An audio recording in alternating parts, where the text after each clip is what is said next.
Արդեն մեկ շաբաթ է Իսրայելն ու Իրանը շարունակում են արյունալի պատերազմը, մինչ աշխարհն սպասում է, թե ինչ կորոշի Միացյալ Նահանգների նախագահը պատերազմին ԱՄՆ ուղիղ մասնակցության վերաբերյալ։ Իրանը հրթիռային նոր հարվածներ է հասցրել Իսրայելի տարբեր քաղաքների։ Հրթիռներից մեկը հարվածել է երկրի հարավում գտնվող Բեեր Շեբա քաղաքի հիվանդանոցին, կա մի քանի տասնյակ վիրավոր։ Հիվանդանոցը լրջորեն վնասվել է։ Իրանն ասել է, որ թիրախը եղել է մոտակայքում գտնվող ռազմական շտաբը։ Թել Ավիվին մոտ գտնվող Ռամաթ Գան քաղաքում էլ հարվածել են բազմահարկ բնակելի շենքի, կան տասնյակ վիրավորներ։ Իսրայելի առողջապահության նախարարության տվյալներով իրանական հարվածներից երկրում կա ընդհանուր մոտ 240 վիրավոր։ Ռամաթ Գանի բնակիչ Սմադար Շիտրիտը պատմում է, որ հրթիռներն այնքան շատ էին, ասես հրթիռների ցունամի լիներ։ Շուրջ բոլորը եւ շենքի մուտքը լի են ապակիներով, ամեն ինչ ընկել է գետնին։ Սա վնաս է, բայց վնասը, որ մեր սրտում է, հոգում, շատ ավելի ուժեղ է, շատ ավելի ցավոտ։ Նախկին падգամավոր եւ իրավաբան Դեյվիդ Մենան էլ պատմում է, որ իրանական հրթիռների հարվածներից վնասվել է իր գրասենյակը։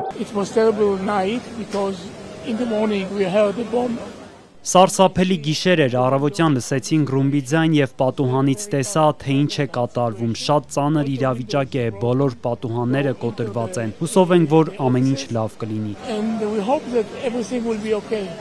Իսրայելի վարչապետը սոցցանցում գրել է, որ Իրանը ծանր գին կվճարի այս հարվածների համար։ Երեկ էլ Բենյամին Նեթանյահուն հայտարարել էր, որ քայլ առ քայլ առաջ են շարժվում Իրանից եկող սպառնալիքները միջուկային ու բալիստիկ հրթիռների ծրագիրը չեզոքացնելու ուղղությամբ։ Մենք վերահսկում ենք Թեհրանի երկինքը, հուժկու հարվածներ ենք հասցնում այաթոլլայի ռեժիմին, թիրախավորում ենք միջուկային օբյեկտները, հրթիռները, հրամանատարական կենտրոնները եւ ռեժիմի խորհրդանիշները։ Իսրայելի պաշտպանության նախարարն էլ հայտարարել է, որ այս հարձակումից հետո վարչապետի հետ բանակին հրահանգել են ակտիվացնել հարվածները Իրանին։ Իսրայել կացը շեշտել է, որ հիվանդանոցն ու բնակելի շենքերը թիրախավորելուց հետո Իրանի հոգևոր առաջնորդը չի կարող այլևս ողջ մնալ։ Զինվորականներին հրահանգ է տրվել եւ նրանք գիտեն, որ իրենց բոլոր նպատակներին հասնելու համար այս մարդը չպետք է շարունակի գոյություն ունենալ։ Իսրայելի բանակն իր հերթին հարվածել է Իրանի Սպահան եւ Նաթանս քաղաքներում գտնվող օբյեկտների, որոնք Իսրայելի պնդմամբ օգտագործվում են միջուկային զենք ստեղծելու համար։ Հարվածել են նաեւ Արաք քաղաքի Խոնդաբիի ծանր ջրային ռեակտորին, որը ըստ իսրայելական կողմի չի գործում։ Բանակի փոխանցմամբ խոցել են Իրանի հրթիռներ արձակող կայանքների 2/3-ը, սակայն կա եւս 100 այդպիսի կայանք։ Իրանի ատոմային էներգիայի կազմակերպությունը հայտարարել է, որ այս հարձակումը միջազգային իրավունքի խախտում է, հետեւաբար բողոք են ներկայացրել ատոմային էներգիայի միջազգային գործակալություն։ Կազմակերպությունը հայտնել է, որ հարվածից տուժածներ չկան, տարածքի բնակիչներին էլ վտանգ չի սպառնում։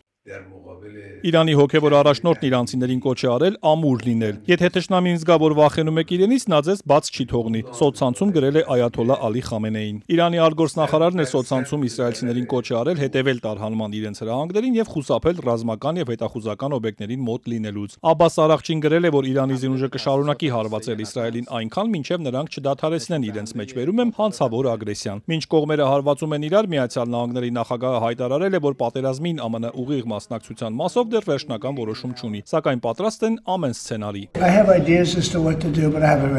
Ես պատկերացում ունեմ, թե ինչ անել, բայց դեռ վերջնական որոշում չեմ կայացրել։ Կցանկանայի դա անել վերջին պահին, քանզի գիտեք, որ հատկապես պատերազմի ժամանակ ամեն ինչ փոխվում է, մի ծայրահեղությունից մյուսը կարող է գնալ։ Իրանի ռազմական հրամանատարությունը Վաշինգտոնին զգուշացրել է, որ եթե ԱՄՆ-ն ուղիղ մասնակցի պատերազմին, Իրանը ԱՄՆ-ին կհասցնի հարվածներ, որոնք անդառնալի հետևանքներ կունենան, իսկ հակամարտությունը կտարածվի տարածաշրջանում։ Իրանի փոխարտգործնախարար Քազեմ Ղարիբաբադին իր հերթին ասել է, եթե ԱՄՆ-ն չի ցանկանում դադարեցնել պատերազմը, ապա պետք է առնվազն չմիջամտի, ապա հավելել, որ Իրանը սեղանին ունի բոլոր անհրաժեշտ տարբերակները։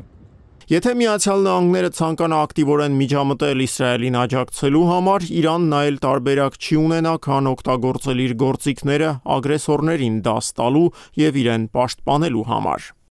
Իրանցի падգամավորներից մեկն ասել է, որ այս տարբերակներից մեկը Հորմուզի նեղուցը փակելն է, որտեղով փոխադրվում է աշխարհում սպառվող նավթի 20%-ը։ Հարվածների ֆոնին իրանական լրատվամիջոցները հաստատել են, որ Իրանի արտգործնախարարը ուրբաթ կհանդիպի Մեծ Բրիտանիայի, Ֆրանսիայի, Գերմանիայի եւ Եվրոպական միության արտգործնախարարների հետ, քննարկելու ստեղծված իրավիճակը։ Ռուսաստանի եւ Չինաստանի նախագահներն այսօր հեռախոսազրույցի ժամանակ դատապարտել են Իսրայելին Իրանին հարվածելու համար։ Վլադիմիր Պուտինն ու Սի Ցինպինն ընդգծել են, որ պետք է թույլատրել լարվածությունը եւ խնդիրը լուծել դիվանագիտական ճանապարհով։ Երեկվանից Իրանում ինտերնետ կապը գործում է խափանումներով, հազարավոր մարդիկ շարունակում են դուրս գալ երկրից։